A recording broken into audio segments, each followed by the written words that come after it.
In the early hours of a moonless night in 1941, a small, elite group of men prepared to embark on a mission that would defy logic, geography, and conventional military expectations. They were not ordinary soldiers. They were volunteers drawn from the ranks of Britain's Army and Air Force, men selected for their endurance, courage, and willingness to face the most extreme conditions imaginable.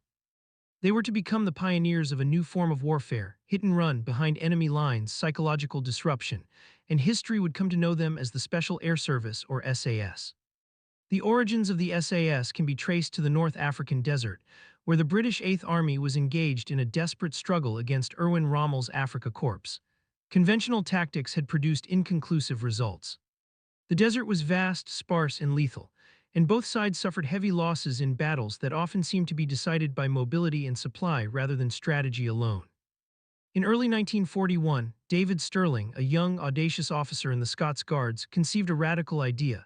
Small, highly trained teams could infiltrate deep behind enemy lines, strike at supply depots, airfields, and lines of communication, then vanish into the desert before the enemy could retaliate.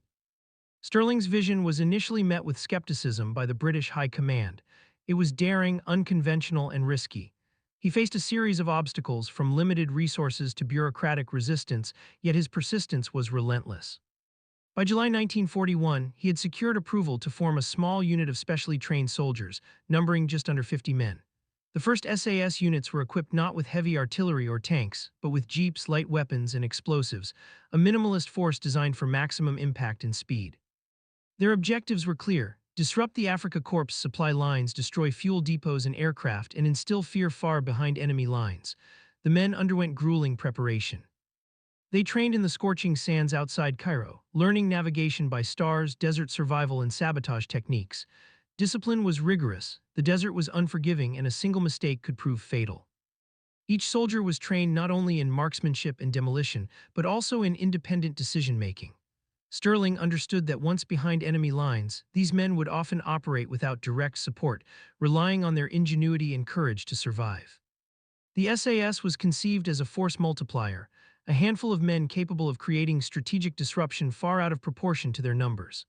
The first operational mission of the SAS occurred in late 1941, targeting the airfields at Sidi Hanish and Fuka, deep in the western desert of Libya.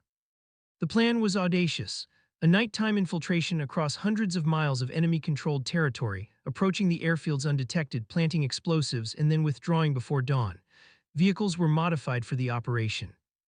Jeeps were stripped of unnecessary weight, armored lightly, and armed with Vickers machine guns and Thompson submachine guns. Fuel capacity was increased to allow extended desert travel, and men carried demolition charges designed to destroy aircraft on the tarmac.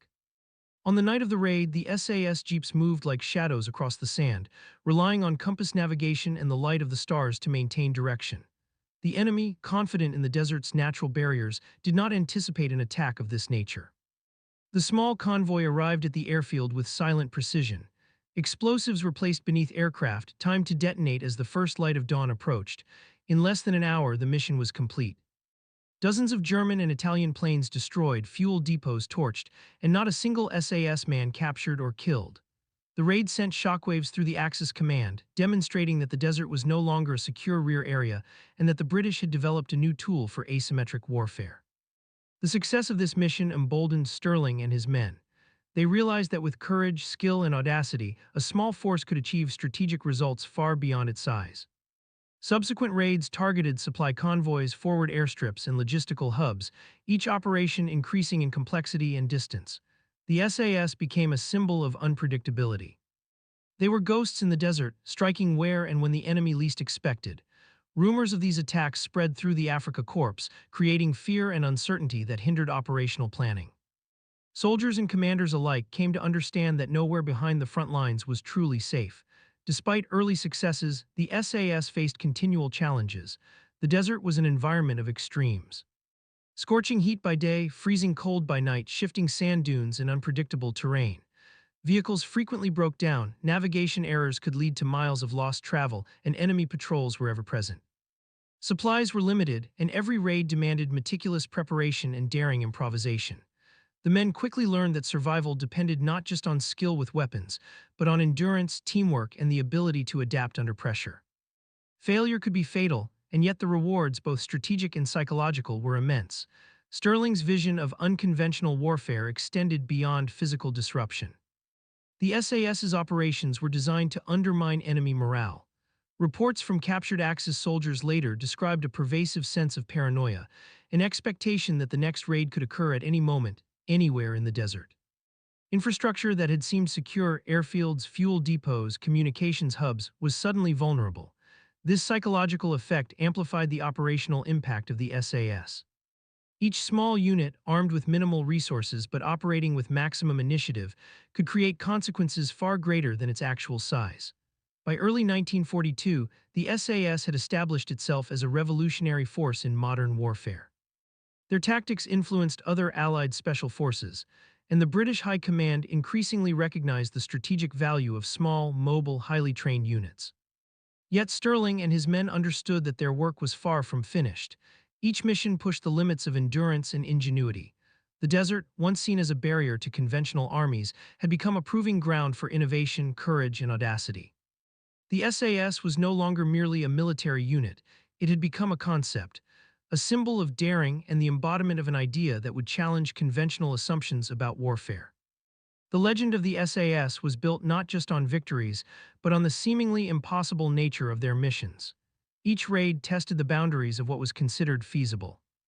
Hundreds of miles behind enemy lines, limited supplies, harsh environmental conditions, and the ever-present risk of death or capture. Yet time and again, these small units demonstrated that with skill, planning, and audacity, they could strike where no one believed possible. The narrative of the SAS would come to inspire generations of soldiers and commandos worldwide, setting the standard for elite special operations forces for decades to follow. By mid-1942, the SAS had begun to expand its operations and refine its techniques. Early raids had proven the concept, but lessons learned in the field highlighted the need for greater coordination, more specialized training, and adaptability in equipment and tactics. The men experimented with vehicle modifications, creating lighter, faster jeeps capable of carrying explosives, additional fuel, and extra ammunition. They also experimented with camouflage, both for vehicles and for personnel, learning to blend into the desert terrain to avoid detection by patrols, aircraft, or even local nomadic groups who sometimes reported movements to Axis forces. One of the most daring operations of this period was the raid on the City Aziz airfield in late July 1942. Intelligence reports had identified the airfield as a critical hub for the Luftwaffe, storing aircraft, fuel, and spare parts needed for Rommel's ongoing campaigns in Libya. Sterling planned a deep desert insertion that would cover over 200 miles behind enemy lines. The team consisted of 12 jeeps, each with a four-man crew, carrying demolition charges, submachine guns, and minimal rations. The operation required precise timing.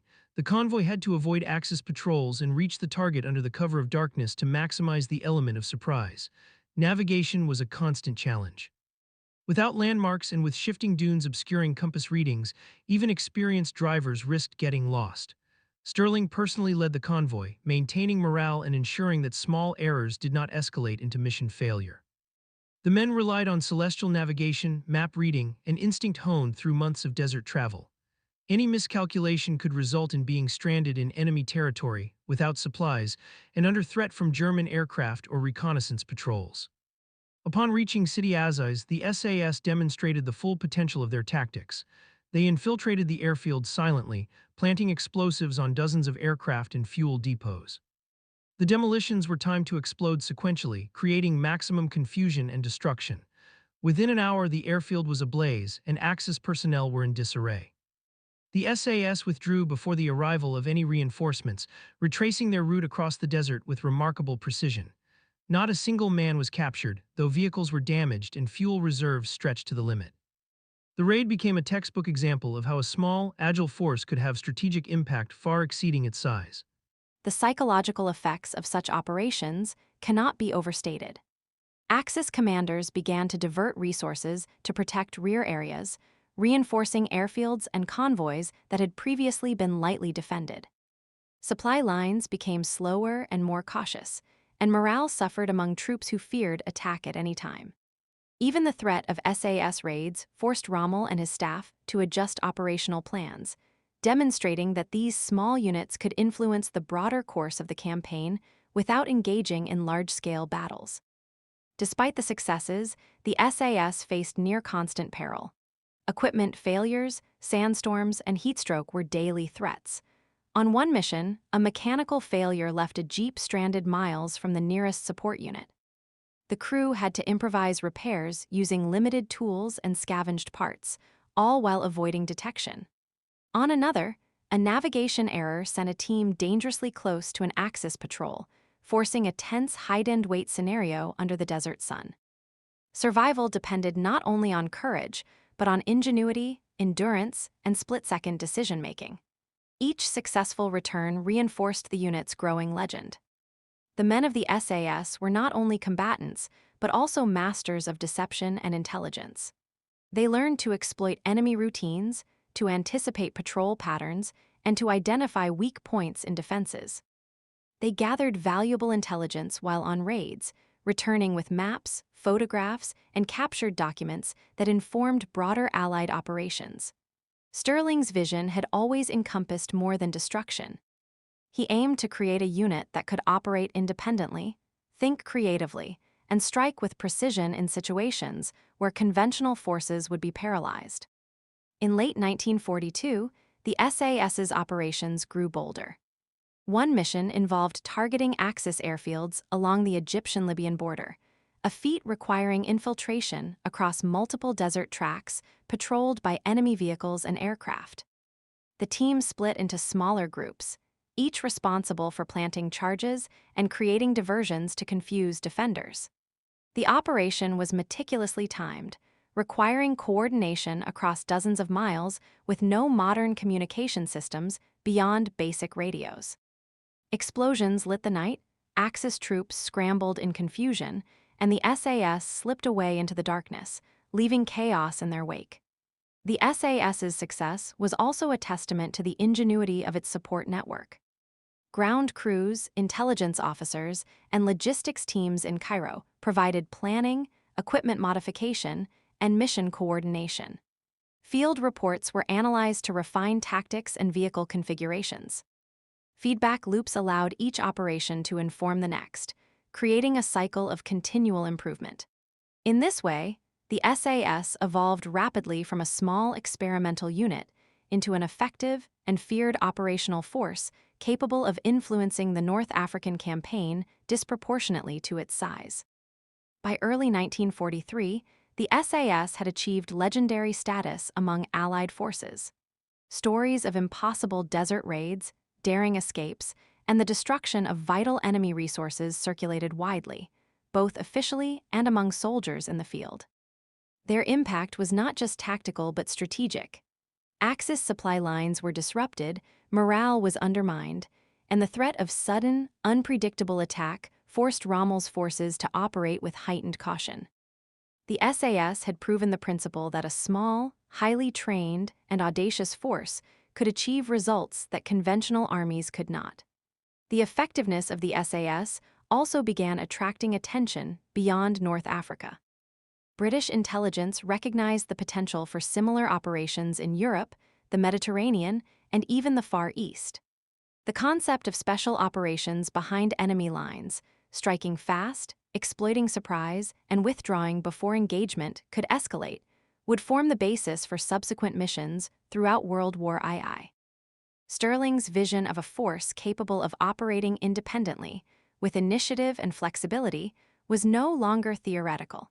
It had been validated in some of the most hostile conditions imaginable. The combination of courage, innovation, and meticulous planning made the SAS a revolutionary force. Their raids demonstrated that traditional measures of military strength, numbers, tanks, artillery, could be offset by mobility, surprise, and intelligence. Each successful mission reinforced a doctrine that would influence special forces operations for decades.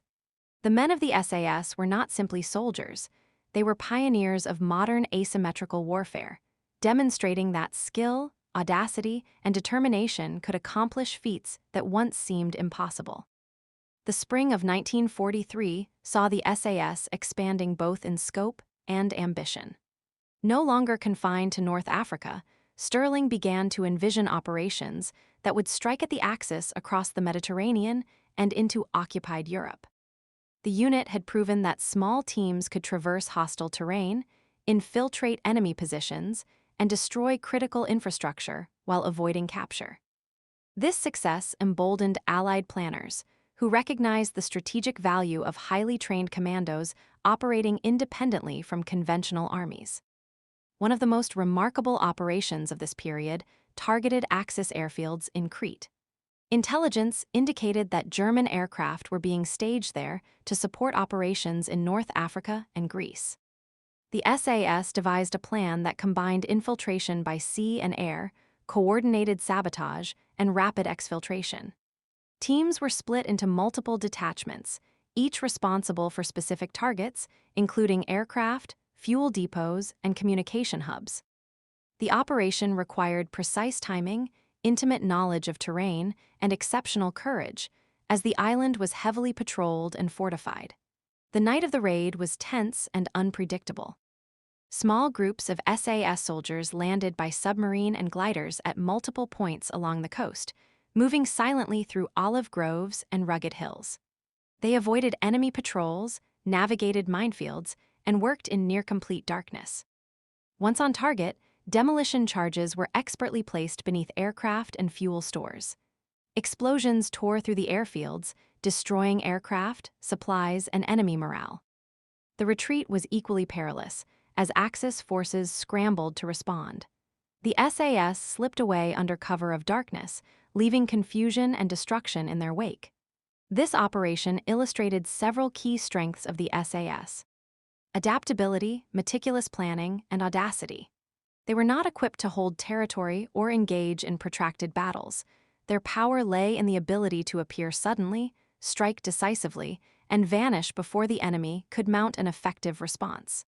The success of the Crete raids earned sterling recognition from the highest levels of British command, further validating the concept of small, highly trained units conducting unconventional warfare. The SAS also began to engage in intelligence gathering during these missions. While planting explosives or observing enemy positions, teams collected vital information on troop movements, defensive positions, and logistical vulnerabilities.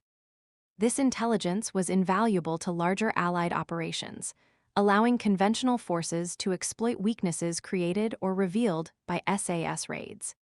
In effect, the SAS became both a tactical and strategic asset, reshaping the way the British conducted operations behind enemy lines.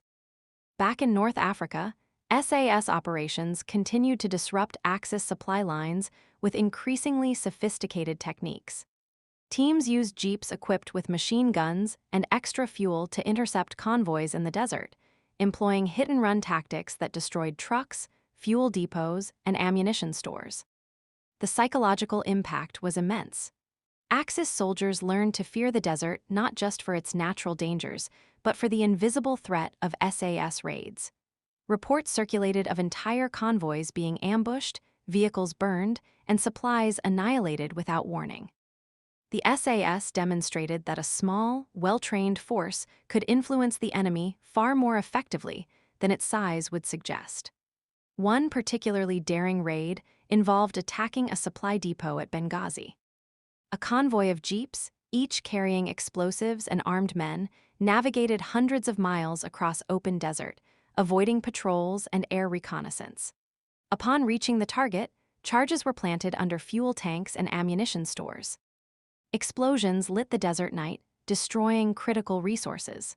The SAS withdrew under cover of darkness, navigating back across the desert despite fatigue, mechanical failures, and the threat of pursuit.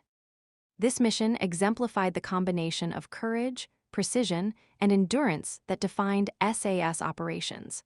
The men of the SAS faced not only enemy threats, but also the harsh environment itself.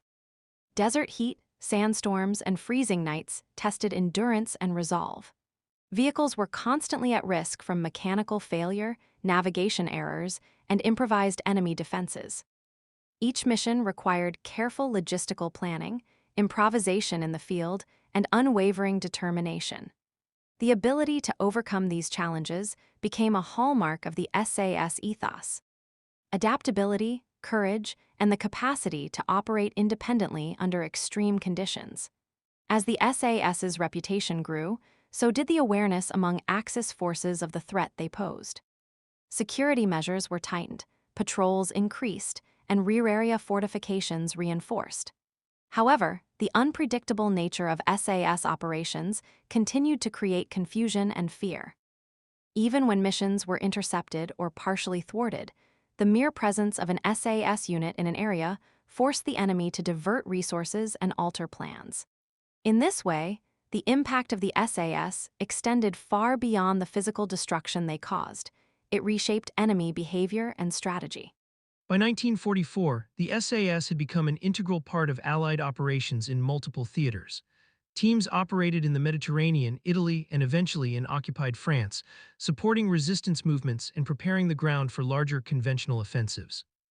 They trained local partisans, conducted sabotage, and executed reconnaissance missions that provided crucial intelligence. Their work required not only military skill but diplomacy, cultural awareness, and the ability to operate covertly in unfamiliar environments. The SAS had evolved from a small experimental unit into a versatile and strategic force capable of extraordinary feats. The combination of daring raids, intelligence gathering, and psychological impact solidified the SAS's place in history. Each mission required meticulous preparation, precise execution, and extraordinary courage. Yet beyond the physical achievements, the SAS demonstrated the value of initiative, ingenuity, and adaptability in warfare. Small, highly trained units could accomplish feats that conventional armies could not, challenging assumptions about the scale, methods, and effectiveness of military operations. By early 1945, the SAS had solidified its reputation as one of the most effective and audacious special operations forces in the Allied arsenal. Their missions had evolved beyond simple raids. They now coordinated with resistance groups, provided intelligence for major operations, and executed precision strikes that disrupted enemy logistics and morale. Each operation required meticulous planning, precise execution, and the capacity to adapt to rapidly changing conditions. The SAS had become a symbol of ingenuity, courage, and determination, a small force capable of achieving results that conventional armies could not. One of the most daring missions of this period occurred during the advance into German-occupied territories. A small SAS detachment was tasked with sabotaging key railway lines used by German forces to transport reinforcements to the front. Navigating through snow-covered forests and avoiding enemy patrols, the team placed explosives on multiple tracks, causing derailments and significant delays. Their actions not only disrupted supply chains but also forced German commanders to divert troops to protect critical infrastructure, easing pressure on advancing Allied units. This operation exemplified the SAS's strategic impact. A handful of men could create disproportionate effects on the broader theater of war. The psychological effect of the SAS became increasingly apparent as the war drew to a close. Enemy forces learned to fear raids at any hour, and the unpredictability of SAS operations forced commanders to allocate resources defensively, often diverting troops from frontline duties to protect rear areas.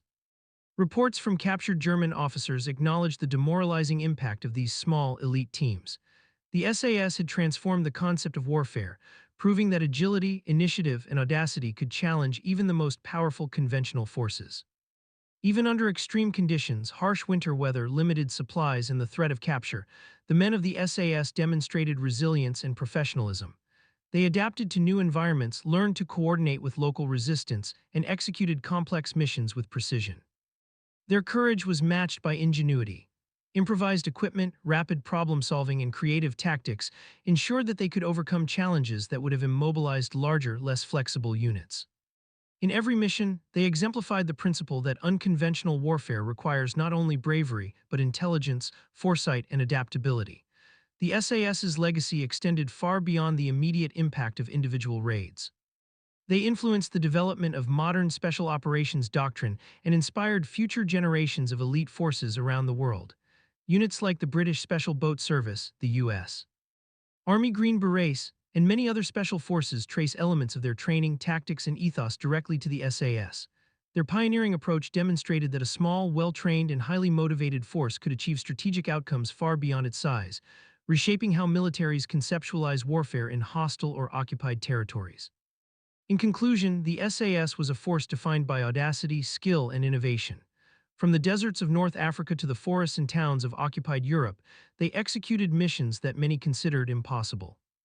They disrupted supply lines, destroyed key infrastructure, provided critical intelligence, and instilled fear in enemy forces. Beyond their tangible achievements, the SAS proved a larger point. Courage, initiative, and ingenuity could overcome seemingly insurmountable obstacles.